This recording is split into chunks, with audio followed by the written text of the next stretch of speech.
का देखने का मन है, क्या सुंदर था, तो चले गए वृंदावन, राधा रमण जी को देख लिया, यही सुंदर है। कानों को सुनने का मन है तो आ गए कथा में, कथा सुन ली, यही कीर्तन सुन लिया, यही भजन सुन लिया, इससे ऊपर कुछ नहीं है। जीव को कुछ चखने का मन है तो पहुंच गए आश्रम में, जाके भंडारा पा लिया, ठाकुर जी का प्रसाद ले लिया, इससे बढ़िया कुछ नहीं है। नाथ द्वार चले जाओ, वहां का प्रसाद पा लिया, द्वारिकाधीश का प्रसाद पा लिया। मतलब भगवत संबंधी वस्तुओं को ही अपनी इंद्रियों को देना। जैसे कई लोग होते हैं वो ब्रांडेड चीज ही देते हैं अपने शरीर को, सिक से लेके नख तक कोई भी ऐसी चीज नहीं आनी चाहिए हमारे शरीर पर जो जिसमें कोई ब्रांड का टैग ना हो। और फिर ऐसे लोगों को बहुत वो माना जाता है आजकल, इन्फ्लुएंसर, ओ भाई ओ, ऐसे परफ्यूम लगाता है, ऐसे कपड़े पहनता है, ऐसे टी शर्ट पहनता है, ऐसे वैष्णव भी बन जाएं। वो सिक से नख तक एक भी सामग्री ऐसी प्रयोग ना करें जो भगवत संबंधी ना हो, सब भगवत संबंधी वस्तुओं का सेवन। जल भी भगवत प्रसाद, अन्न भी भगवत प्रसाद, वस्त्र भी भगवत प्रसाद, तिलक भी भगवत प्रसाद, सब कुछ भगवत प्रसाद। जितेंद्रिय, ये तीन लक्षण जिसमें हैं उसको ठाकुर जी अपना सखा मान लेते हैं, ठाकुर जी अपना सखा बना लेते हैं।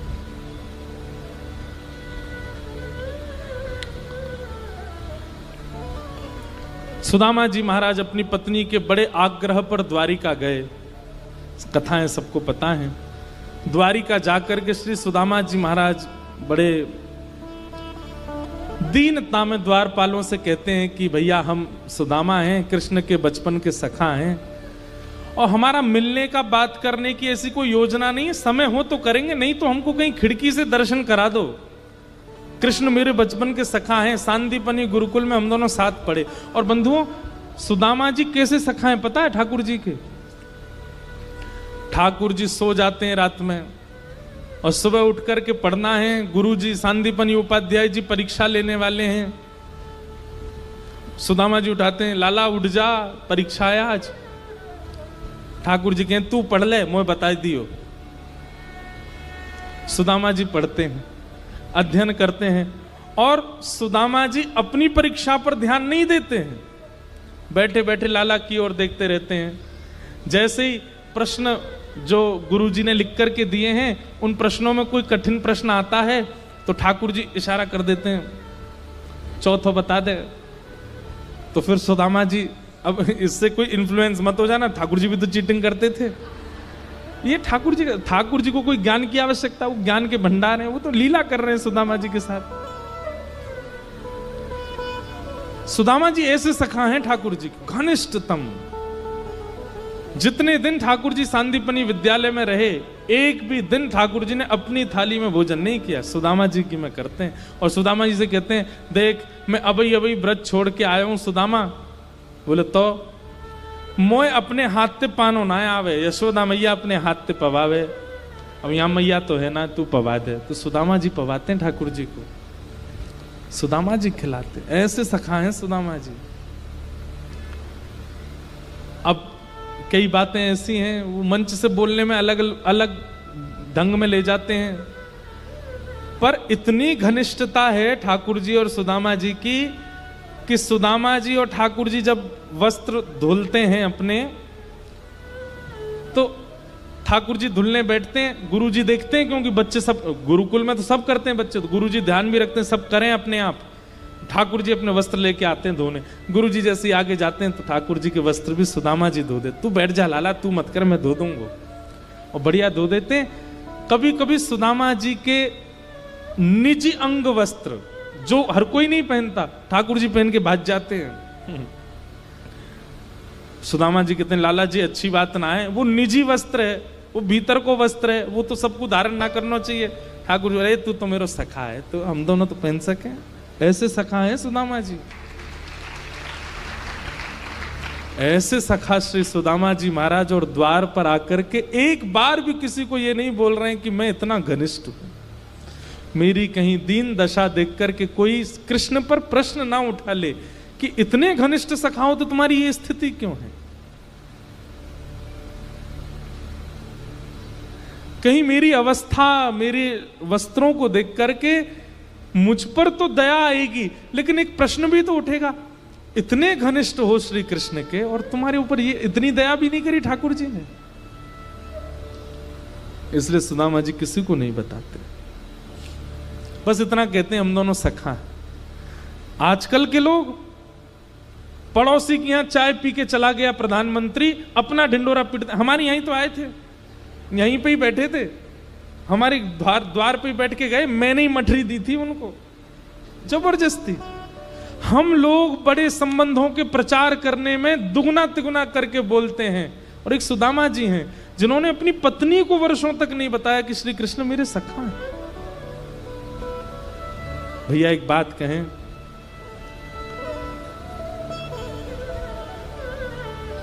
जहां पवित्र संबंध होता है ना, उसका ढिंडोरा नहीं पीटना पड़ता, उसका बहुत प्रचार नहीं करना पड़ता। आजकल बुरा नहीं मानिएगा, प्रचार का जमाना है। आप लोगों से कान पकड़ के क्षमा मांग रहा हूं मैं। हमसे जितने लोग मिलने आते हैं ना, अगर उन सबके फोन बाहर जब्त कर लिए जाएं कि फोटो नहीं खींचना महाराज जी के साथ, आधे तो वहीं से लौट जाएंगे। बिना फोटो के काय को जाना, कोई महाराज जी हमारा कुछ दे रहे हैं, हमें फोटो ही तो चाहिए हमें। प्रचार। और एक सुदामा जी हैं, ऐसे घनिष्ठ सखा हैं श्री कृष्ण के, लेकिन किसी से इसलिए नहीं कहते हैं क्योंकि कहीं कोई ये ना सोच ले कि इन पर कृपा नहीं की श्री कृष्ण ने। द्वारपालों से जाकर के कहते हैं,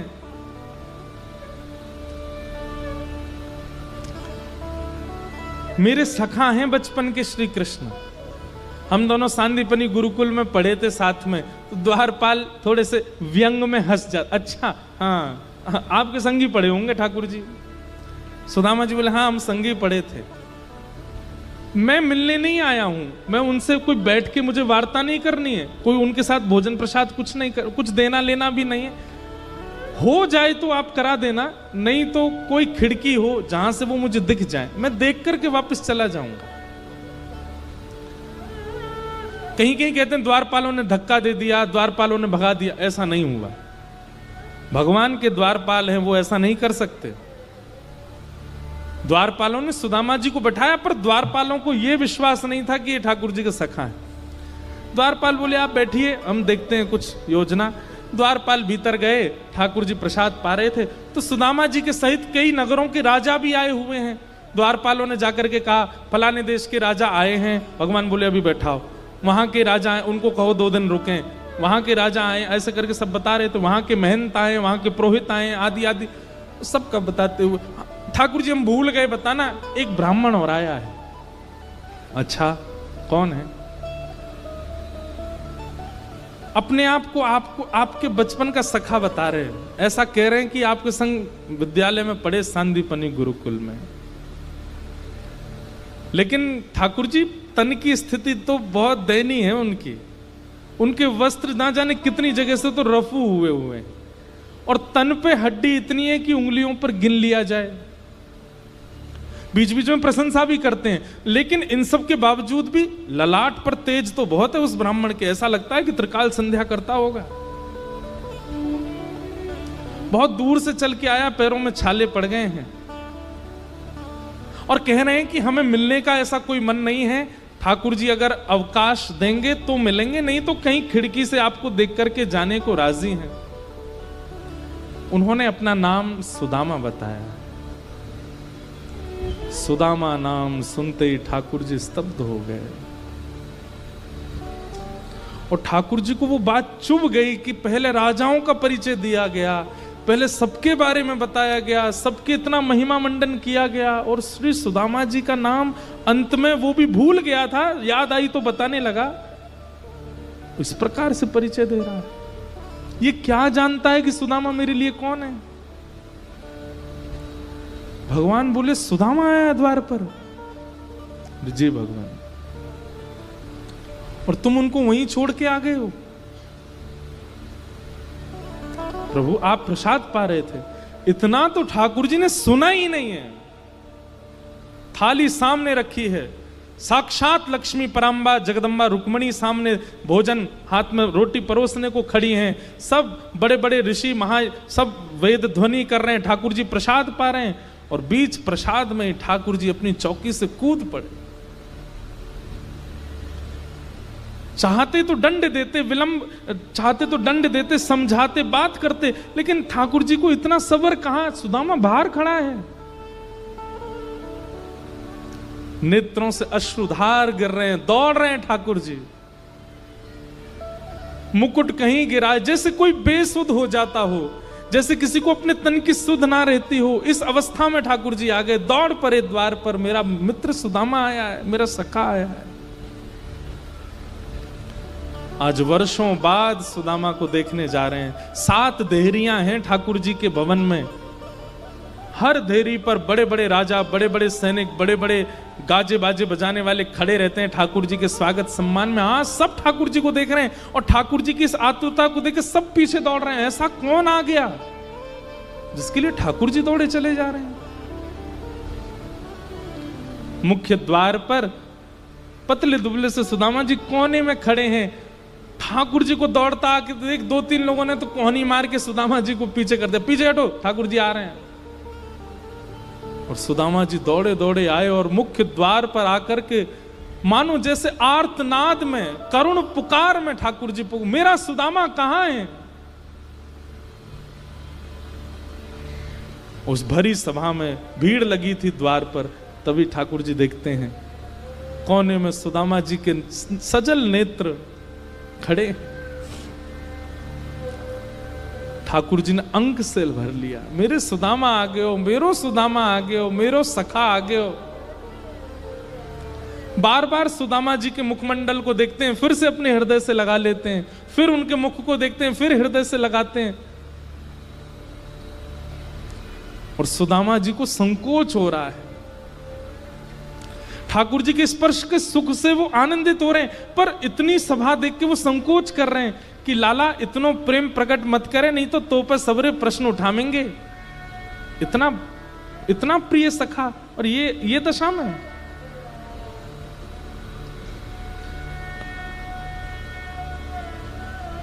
सुदामा जी ने अपने गाल से, अपने अधर से, अपनी नाक से, अपने माथे से सबसे स्पर्श किया सुदामा जी का।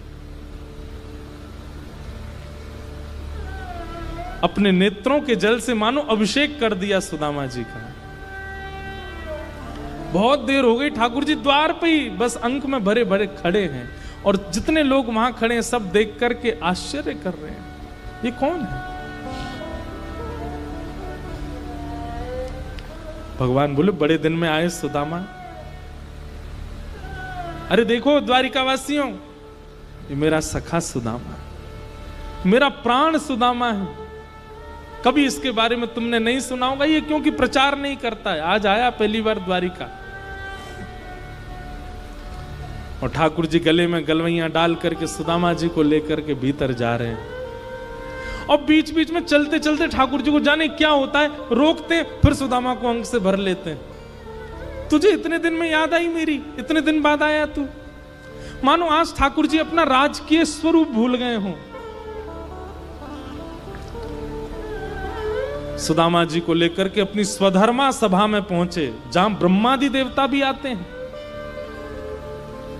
और किसी आसन पर नहीं, किसी सामान्य कुर्सी पर नहीं, किसी सामान्य चौकी पर नहीं, द्वारिका के राज सिंहासन पर ले जाकर के सुदामा जी को बैठा दिया। बैठे हुए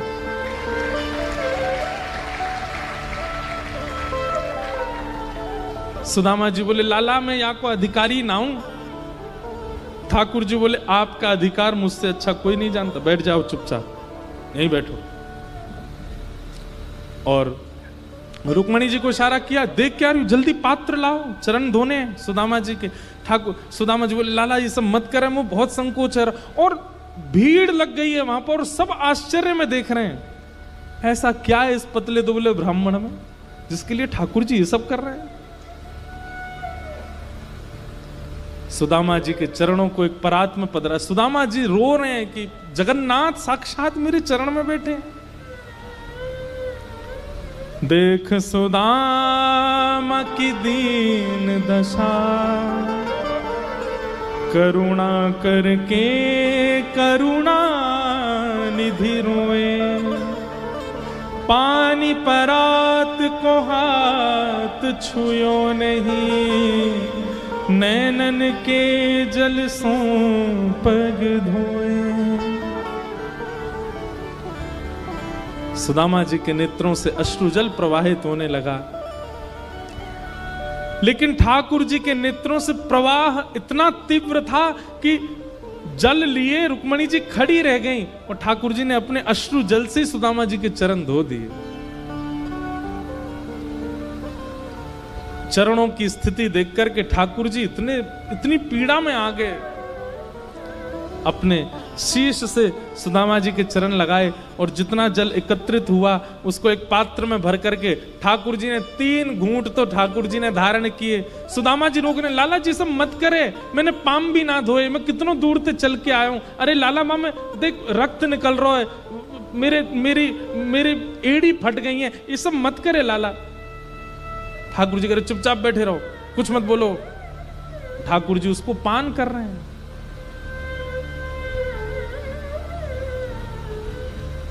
रुक्मणी आदि सब पटरानियों को भगवान ने इशारा किया, सब अंजलि फैला के बैठो और सबको ठाकुर जी देकर के आए, पान करो। अपने महामंत्री को आज्ञा कर दी, ये बचा हुआ जितना जल है इसको पूरी द्वारिका में छिड़काव करवा, एक कोना भी रहना नहीं चाहिए, मेरी द्वारिका आज पवित्र हो जाएगी सुदामा जी के चरण दल से।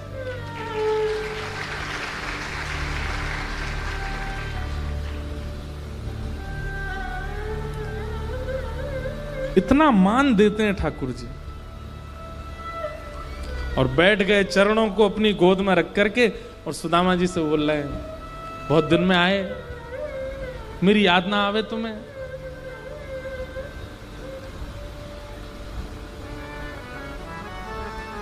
सुदामा जी आपको ब्याह है गो?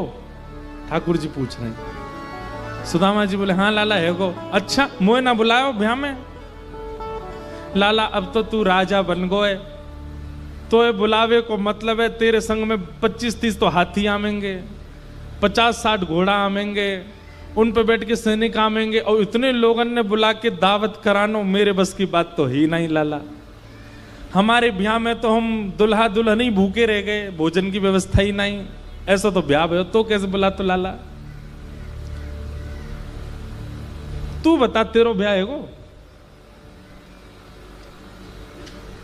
ठाकुर जी बोले कोई और बात करते।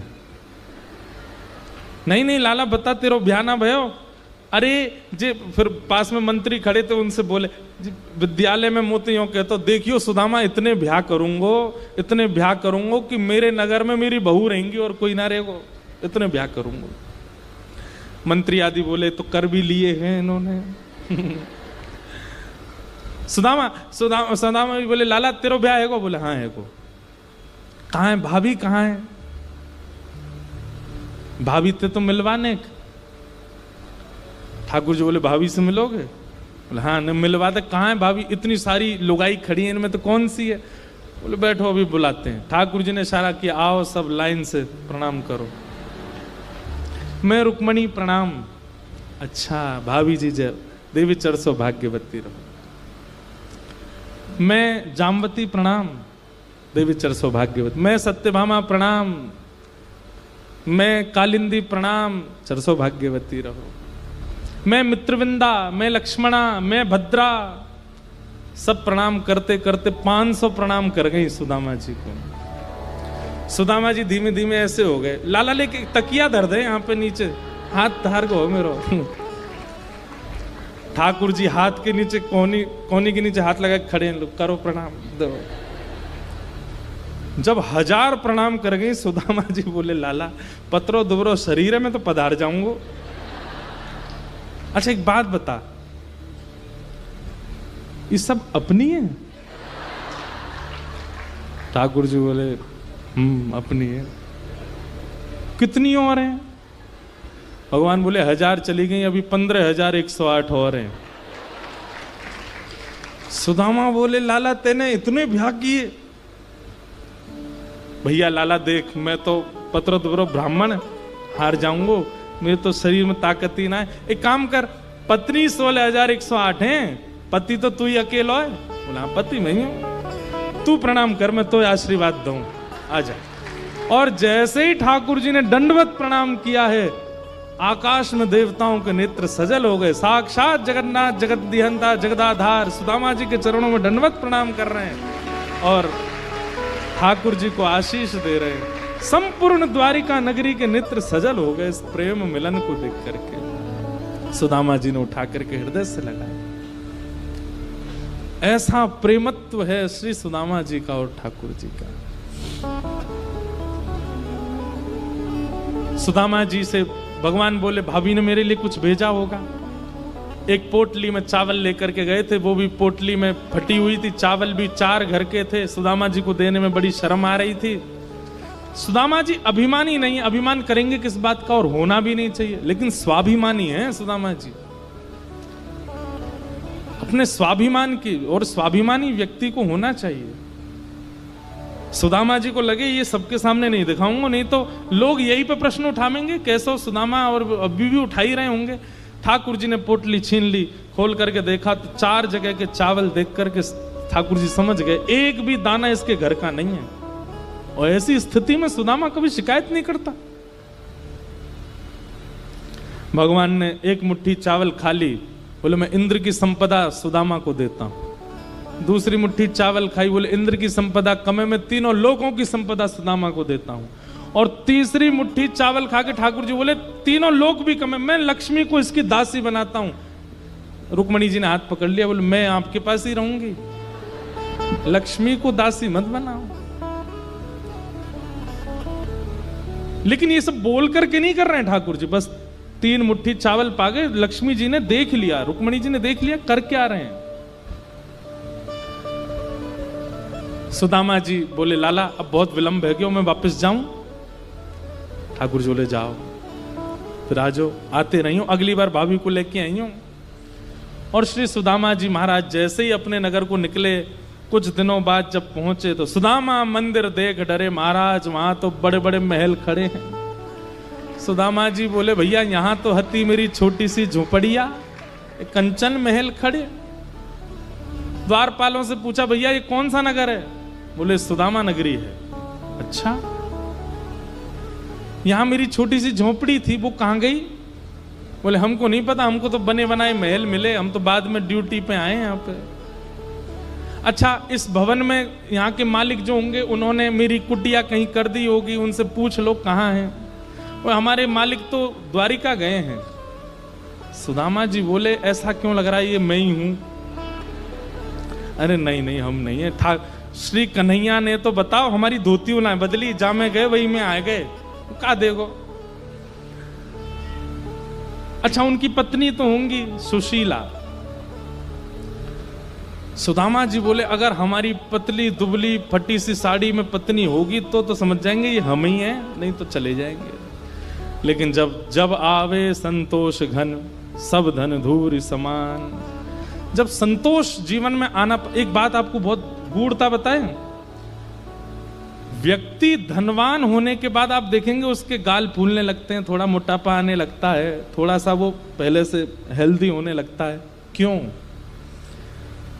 रोटी खाता है, दाल चावल खाता है, पहले से अधिक खाता है, इसलिए नहीं, क्योंकि वो प्रसन्न रहने लगता है। और प्रसन्न जब व्यक्ति रहता है ना तो एक रोटी भी फलती है उसको। और अप्रसन्न व्यक्ति, हमारे संग इतने कई सारे लोग रहते हैं पतरे दुबरे, 20-20 रोटी खाते हैं, कुछ नहीं होता उनको, अप्रसन्न रहते हैं। और प्रसन्नता जैसी बढ़ती है तो शरीर में लगने लगता है सब माल।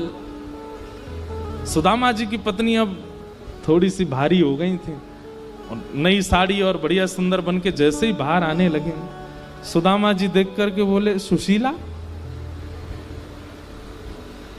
सुदामा जी बोले जे नहीं है भैया, हमारी तो पतरी दुबरी सी कहां पर जा रहे हैं। जैसे ही जाने लगे पीछे से ठाकुर जी की आवाज, सुदामा जी। पीछे मुड़ करके देखा तो सुशीला के गले में गलवैयां डाल के द्वारिकाधीश वहीं खड़े हैं। सुदामा जी बोले लाला जी तेने कहा कियो? ठाकुर जी से बोले मैंने तो कछु ना मांगी, फिर तेने काय को दियो मुझे? ठाकुर जी बोले जो मुझसे कुछ नहीं मांगता उसको तो मैं खुद को दे देता हूं सुदामा जी। आप कैसी बात कर रहे हैं, और आप मेरे परम सखा सुदामा हैं। अब ये महल संपत्ति, इनसे ये मत सोचिएगा कि आपका भजन घटेगा। मैं एक रूप से द्वारिका में हूं, एक रूप से आपके पास ही रहूंगा, आप सदा आपके संग ही रहूंगा, आप यहीं रहो। और श्री सुदामा जी को लेकर के ठाकुर जी भीतर प्रवेश, ठाकुर जी अंतरंग भाव से सुदामा जी के भवन में ही रहने लगे, एक रूप से द्वारिका में लीला कर रहे हैं। ऐसे ठाकुर जी ने सुदामा जी पर अनुग्रह किया। बोलो भक्त वत्सल भगवान की।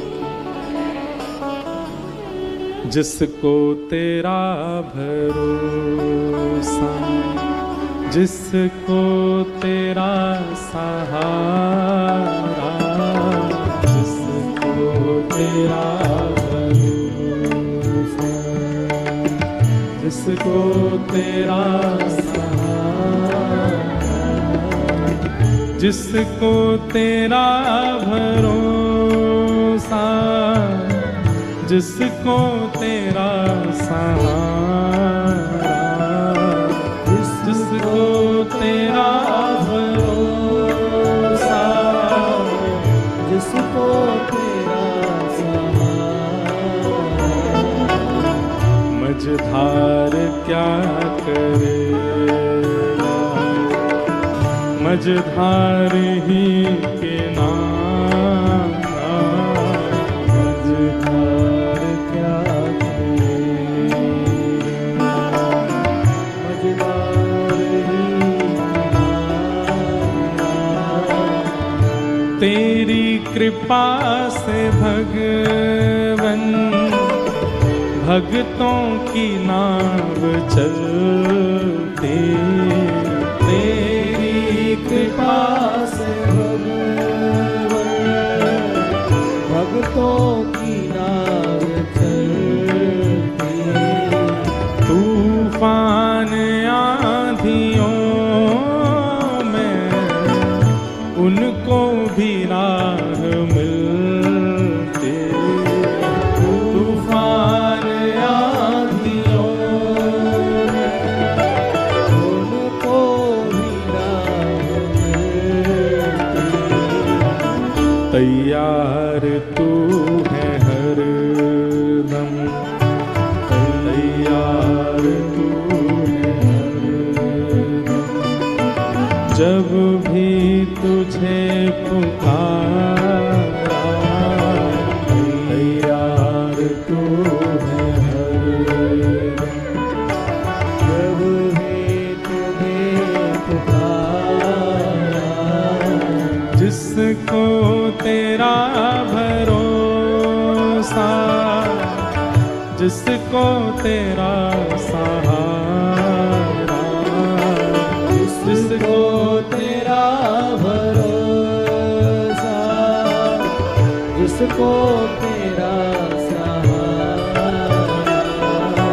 जिसको तेरा भरोसा, जिसको तेरा सहारा, जिसको तेरा भरोसा, जिसको तेरा सहारा, मझधार क्या करेगा, मझधार है किनारा, मझधार क्या करेगा, मझधार ही किनारा।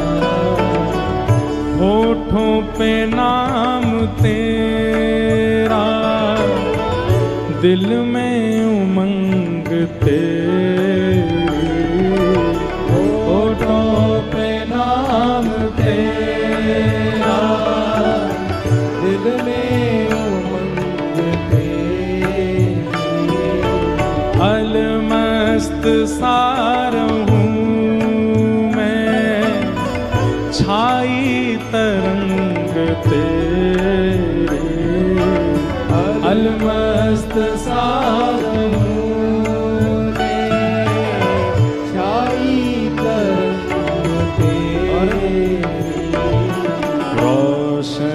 हैं काली रात, पाकर तेरा सहारा